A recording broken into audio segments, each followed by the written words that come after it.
In this video we share Our Lady of Fatima's second secret and prophecy for today. The second secret of Fatima, given to the seers on July 13, 1917, coincides with a general prophetic understanding of a chastisement and then a coming period of peace. It states the following.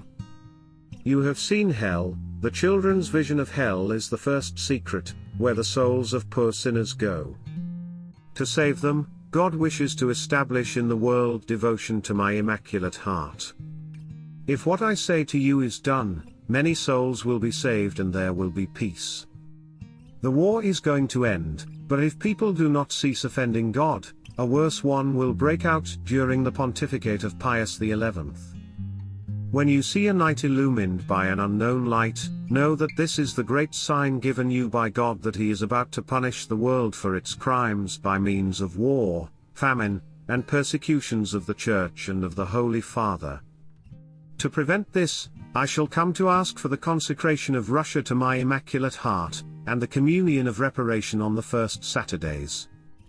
If my requests are heeded, Russia will be converted, and there will be peace. If not, she will spread her errors throughout the world, causing wars and persecutions of the Church. The good will be martyred, the Holy Father will have much to suffer, various nations will be annihilated. In the end, my Immaculate Heart will triumph.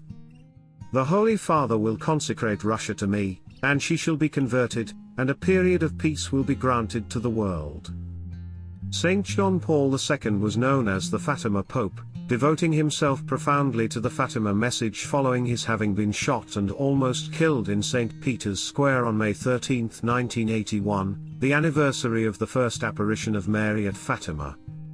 Sister Lucy the Fatima seer, confirmed that Pope John Paul II's 1984 consecration of Russia to the Immaculate Heart of Mary had been accepted by heaven.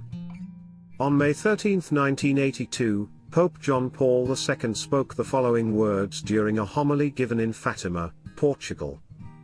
In the light of a mother's love we understand the whole message of the Lady of Fatima.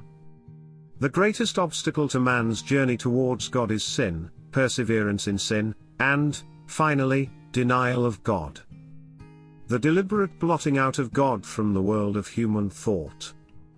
The detachment from Him of the whole of man's earthly activity.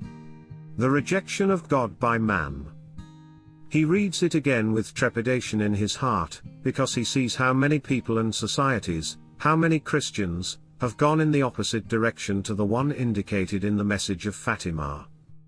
Sin has thus made itself firmly at home in the world, and denial of God has become widespread in the ideologies, ideas and plans of human beings.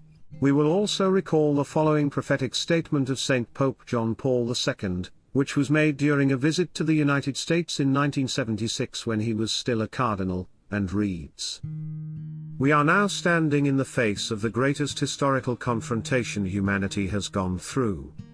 I do not think that wide circles of American society or wide circles of the Christian community realize this fully.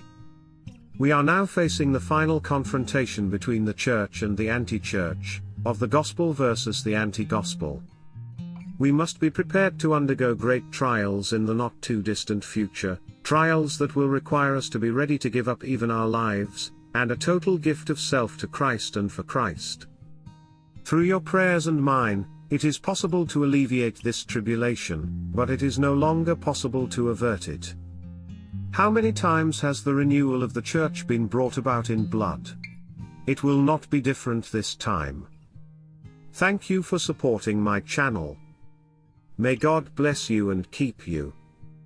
Our Lady, Queen of Peace, pray for us.